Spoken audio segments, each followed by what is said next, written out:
को इस मंदिर की जानकारी है, धर्मशाला के आसपास के रहते हैं उनको जानकारी है, लेकिन दूर के लोगों को इनकी जानकारी कम है। तो आज हम जानना चाहते हैं, समझना चाहते हैं इस मंदिर के बारे में, इसकी आस्था के बारे में। हमसे बात करेंगे मंदिर के पुजारी हैं। पंडित जी, आपका नाम और अपना परिचय दें। जय माता की। मेरा नाम संजीव गौतम है। अंकुश नाम से मैं दिखता हूँ यहाँ पे। जहाँ पे आप खड़े हैं ये माता कुणालवती जी का मंदिर है।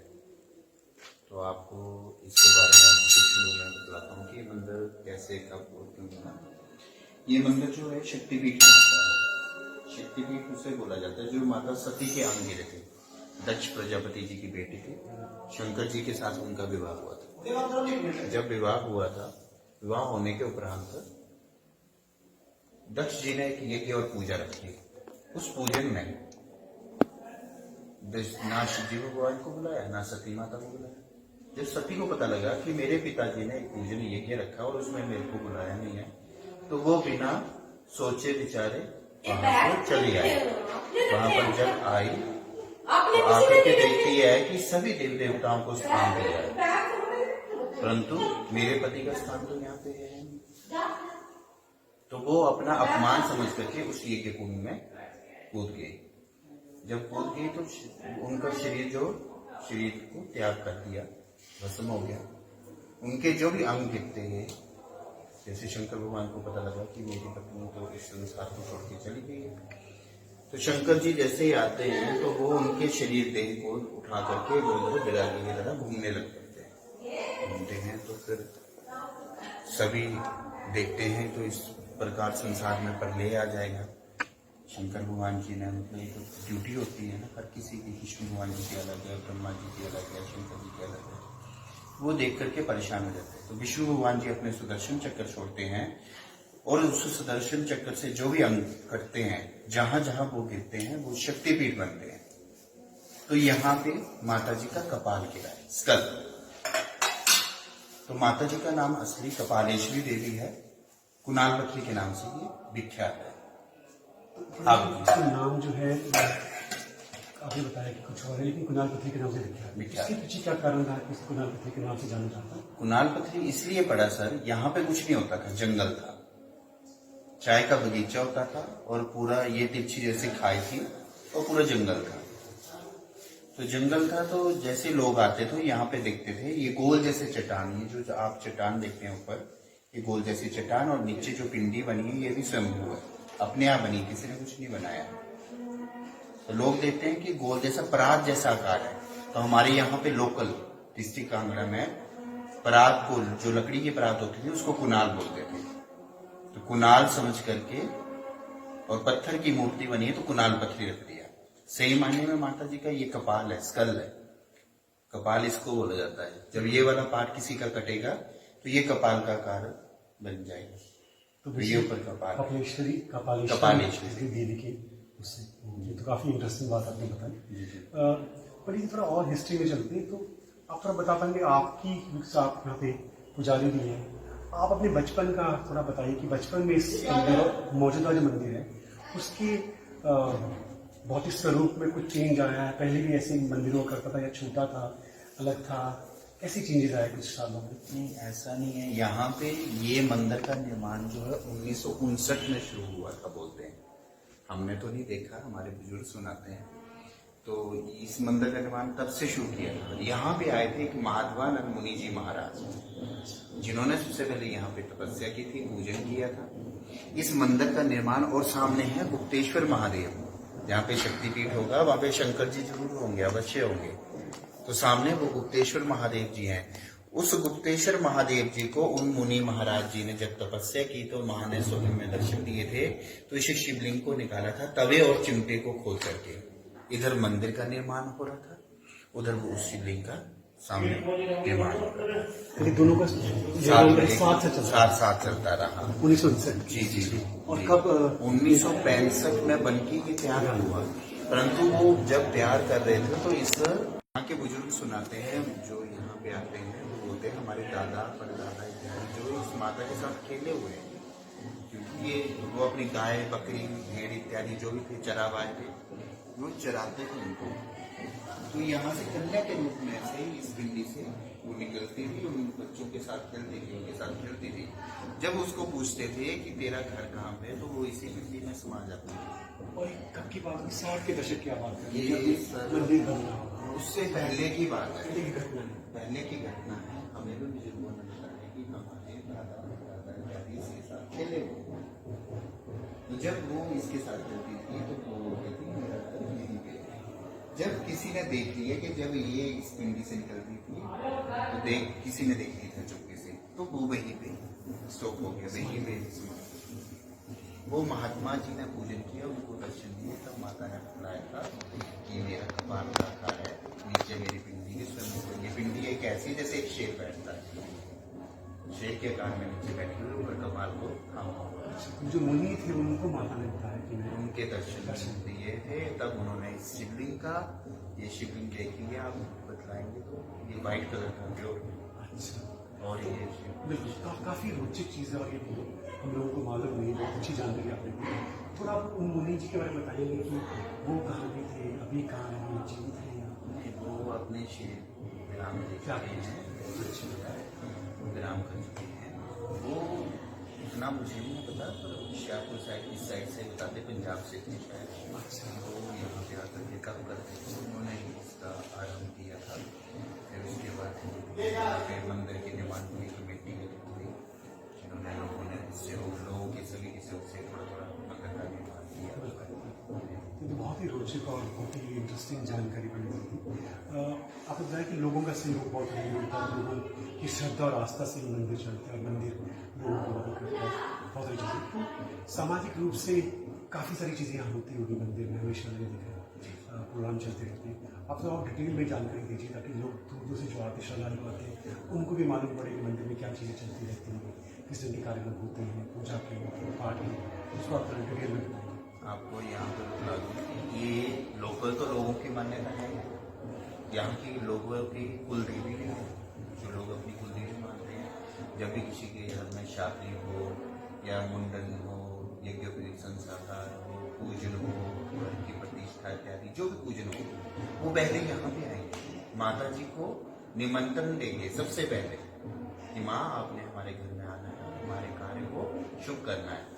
और सबसे बड़ी बात है, जो ये आपको कपाल बताया ना, इस कपाल के अंदर एक जल है, वो जल बारिश का जल आता है। ऊपर से छत का थोड़ा सा खुला है, जब बारिश होती है बैठ बुंदी गिरती है, 12 महीने ऐसे रहेगा, ना गलेगा ना सड़ेगा ना स्मेल पड़ेगी, ऐसे पवित्र रहेगा। और इस जल से कई बीमारियां ठीक होती हैं, जैसे पथरी होगी, कैंसर हो गया, चर्म रोग हो गया, इन सब से सभी ठीक हो जाते हैं। अन्य कोई बीमारी में वो भी श्रद्धा और भाव से पिएगा तो माता की कृपा होगी होगी। परंतु लोग ही हमें आकर के बताते हैं। पहले यहाँ पे लोकल लोगों ने, जब वो दिल्ली अपने घर प्यास लेके जाते थे, छिड़काव करते थे, तो बोलते हैं कि हमारे घर में शांति रहती है। इसको पीना शुरू किया तो एक यहाँ से लोकल ही थे, उन्होंने बोला मेरे को पथरी थी, तो उनकी पथरी बिल्कुल ठीक होगी। जब बाद में वो 3 महीने बाद अपना अल्ट्रासाउंड करवाने गए तो उन्होंने देखा पथरी बिल्कुल गायब। माँ की इतनी कृपा थी। और हमारे जो कैंसर के बारे में, हम ये मेरे आज से 5 साल पहले की बात है, 4 साढ़े 4 5 साल की, तो उन्होंने बताया था, दिल्ली से आते थे वो दर्शन करने के लिए, उन्होंने बताया कि मेरे को कैंसर था, तो वो यहाँ से धर्मशाला से हॉस्पिटल से दवा लेते थे, पृथ्वी का फेमस कैंसर की बीमारी का दवाखाना है हॉस्पिटल है, तो वहाँ पे दवाई ले रहे थे, तो डॉक्टर ने बोला दवाई खाओ, जो होगा देखा जाएगा। वो उन्होंने बतलाया कि मेरे को ऐसे आया कि मैं यहाँ पे दर्शन करके आऊँ, इस जल को ले जाऊँ, वो जल को पीना शुरू करा, बोला उसके बाद मेरी कैंसर की बीमारी भी ठीक होनी शुरू हो गई। चरम रोग के काफी, मतलब जिनको पता लगता है वो आ रहे हैं धीरे धीरे। अभी तक लोगों को, लोकल लोगों को भी पता था कि इसके बारे में, अभी बाहर से भी आने धीरे धीरे शुरू हो चुके हैं। जो इस जल की मान्यता वो सबसे ज्यादा मानी जा रही है। थोड़ा बड़ी बताइए किस तरह के और कार्यक्रम पूजा पाठ यहाँ करवाई जाती है, होती है जिसके लिए लोग दूर से आ सकते हैं? जैसे यहाँ पे क्या होता है कि नवरात्रि में हमारे तो ये यहाँ पे पूजन होता है। जब भी नवरात्रि चैत्र मास के, अश्विन मास के, शरद ऋतु के और ग्रीष्म ऋतु के जो नवरात्रि आते हैं, इनमें हमारा पूजन किया जाता है। पूजन जैसे बाद में कोई करवाना चाहता है अपनी इच्छा से, वो जो भी पूजा हो वो करवा सकते हैं।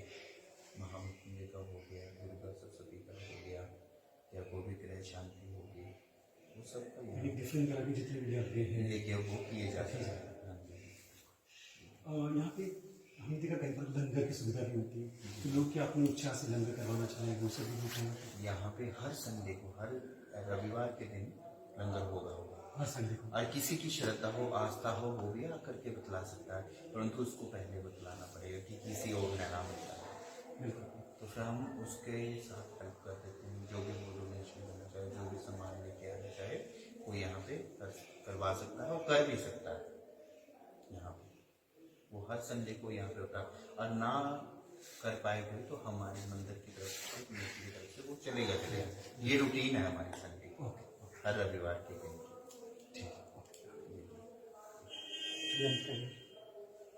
नहीं है पर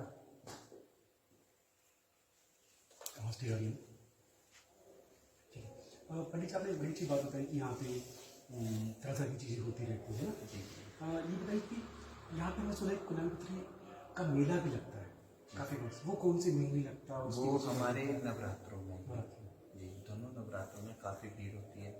नवरात्रि जो बड़ी श्रद्धा धूमधाम से लोग मनाते हैं, आते हैं अपने भाव से, जो भी पूजन पाठ करते हैं, तो वो सभी नवरात्रों में ही की जाते हैं हमारे। कई मंदिरों में शादी करने का प्रावधान भी होता है, यहाँ पे शादी में यहाँ पे हमारी शादी हो जाती है जो पारिवारिक, हाँ जी बिल्कुल, जैसे दोनों परिवार जुड़े होते हैं, कई बार लड़की वाले करीब होते हैं, वो लड़का वाला, तो वो करवा सकता है। ऐसा कुछ नहीं है, व्यवस्था है। यहाँ पे आकर के उसको बतलाना पड़ेगा कितना का क्या करना है, वो आकर के करवा सकता है। शादियों का करवा सकता है, कोई यज्ञ पीठ जैसे केक करवाते हैं तो वो भी आकर के करवा सकता है। बस उसके लिए पहले आकर के सबको बताना चाहिए। जी जी, ताकि किसी और की बुकिंग ना हो। पंडित जी आप काफ़ी सालों से यहाँ पे काम करते रहे और डिफरेंट तरह के लोगों को आप देखते रहे, श्रद्धालु आते हैं, दूर दूर से आते हैं, लोकल आते हैं। आपको क्या लगता है कि कुछ सालों से काफ़ी हर जगह बदलाव हो रहे हैं, तो क्या श्रद्धालुओं में भी सब बदलाव आया है? ऐसा भी हुआ जैसे हम स्कूलों में जाते हैं, बच्चे बदल रहे हैं, लोग कह रहे हैं ऑफिस बदल रहे हैं, सब कुछ बदल रहा है, तो क्या मंदिर में आने वाले श्रद्धालु भी बदल रहे हैं? ऐसा आपका क्या? ये बात आपकी बिल्कुल सही है। आजकल जो दर्शन करने के लिए नहीं आ रहे हैं, सिर्फ फोटो खिंचवाने के लिए आ रहे हैं।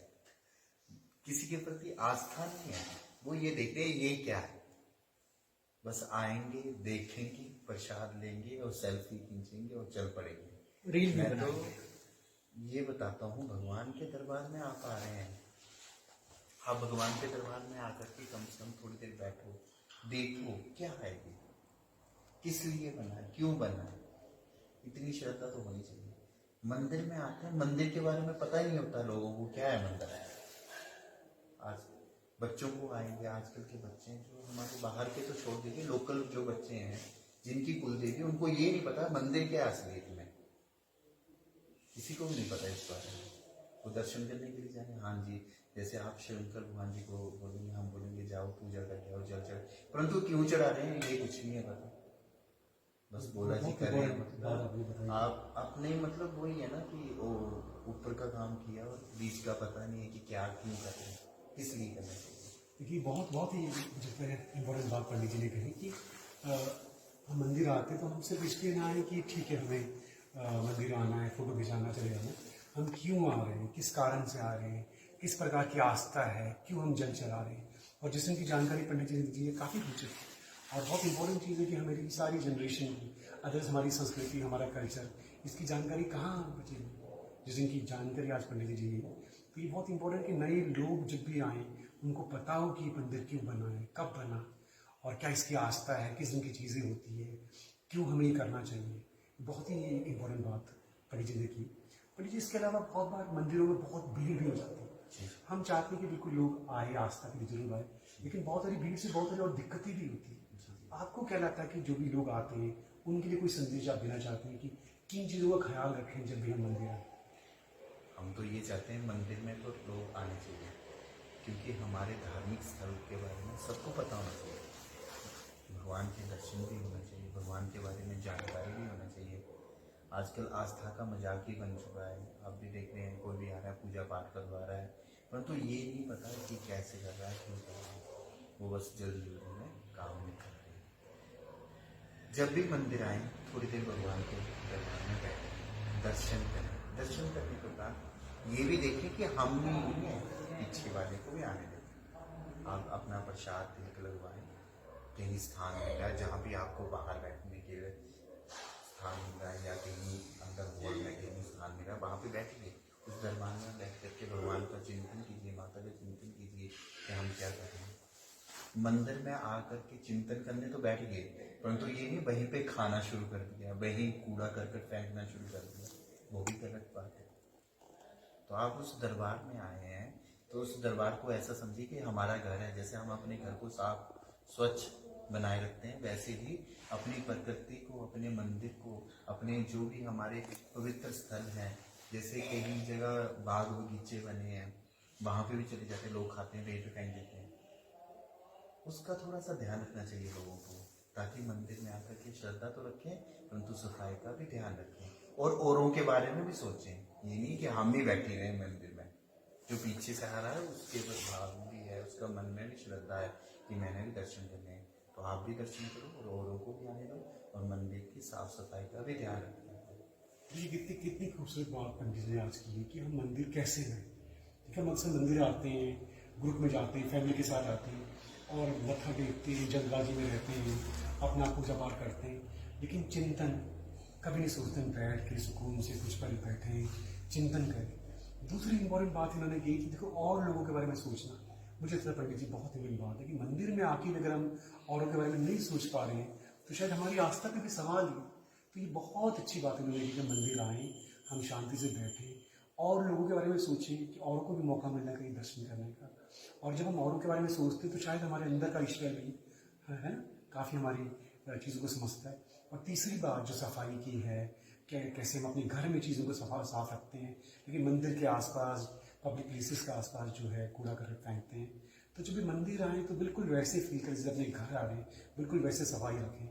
और ये बहुत इंपॉर्टेंट बात है इन्होंने की और लगता है कि हम सारे कहीं ना कहीं भागदौड़ वाली ज़िंदगी में जल्दबाजी में उन चीज़ों को भूल जाते हैं और कहने को तो मंदिर आते हैं, दर्शन करके चले भी जाते हैं, लेकिन इन बातों को अक्सर भूल जाते हैं।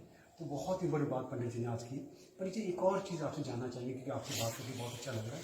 आप थोड़ा अपने बारे में बताइए कि आप यहाँ आते हैं, आपका शेड्यूल कैसा रहता है, आपका जीवन कैसा गुजरता है, क्योंकि आप बहुत इंटरेस्टिंग बात हमें बता रहे हैं कि आपकी दिनचर्या कैसे रहती है। हमारी दिनचर्या माँ के चरणों में है, सबसे बड़ी बात है। और क्या चाहिए हमें, हम इस दरबार में बैठे हुए हैं तो जो भगवान के पास बैठ गया उसके लिए और क्या चाहिए। सुबह कितने बजे आते हैं? सुबह हमारा यही टाइमिंग रहता है कि हमारे सुबह 5:30 बजे के बाद माँ को स्नान, आजकल सर्दियाँ हैं तो 5:30 बजे के बाद स्नान करवाएंगे। पब्लिक आने शुरू 7 बजे शुरू हो जाती है यहाँ पे, क्योंकि 7 बजे से 8 बजे तक सुबह यहाँ पे आरती होती है और सायंकाल के समय 6 से 7 बजे तक आरती होती है। क्योंकि अगर आरती अटेंड करना चाहे तो सुबह 7 से 8, शाम को 6 से 7 आ सकते हैं। और गर्मियों में थोड़ा शेड्यूल चेंज हो जाता है, सुबह का 7 बजे, गर्मियों में 7 बजे शाम को कर देते हैं, 7 से 8 हो जाते हैं। बिल्कुल। तो देखिए मुझे लगता है कि आज बहुत ही बेहद अच्छी जानकारी जो है पंडित जी ने हमें दी और 2 इम्पोर्टेंट बिंदु एक तरफ जिस पे भी बात की किस तरह से मंदिर में आना चाहिए और क्या मकसद होना चाहिए, एक बड़ी बात वो की। और उससे पहले उन्होंने मंदिर का इतिहास, कुणाल पत्थरी माता का इतिहास, किस तरह से माता यहाँ दिखती थी लोगों को, लोग उनके साथ खेलते थे और शक्ति पीठ रही हैं और लोग दूर दूर से आते हैं आस्था के साथ। बहुत खूबसूरत जगह है, बहुत शांत जगह है, बहुत सुकून मिला है। आखिर पंडित जी आपसे बात करके आपका बहुत बहुत धन्यवाद। और हम लोगों से भी आग्रह करेंगे कि यहाँ जरूर आएँ अपनी आस्था के साथ, शांति के साथ। और जैसे पंडित जी ने बताया जब भी आएँ सुकून से बैठें, जल्दबाजी में ना आएँ, आराम से टाइम निकाल के आएँ, बैठें, दर्शन करें, सुकून से थोड़ा चिंतन करें और लोगों को देखिए, उनके बारे में सोचें और साफ सफाई का ध्यान रहे और शांति के साथ जाएँ तो आपकी जो यात्रा है, आपकी जो आस्था है वो जरूर पूरी होगी। धन्यवाद पंडित जी। जय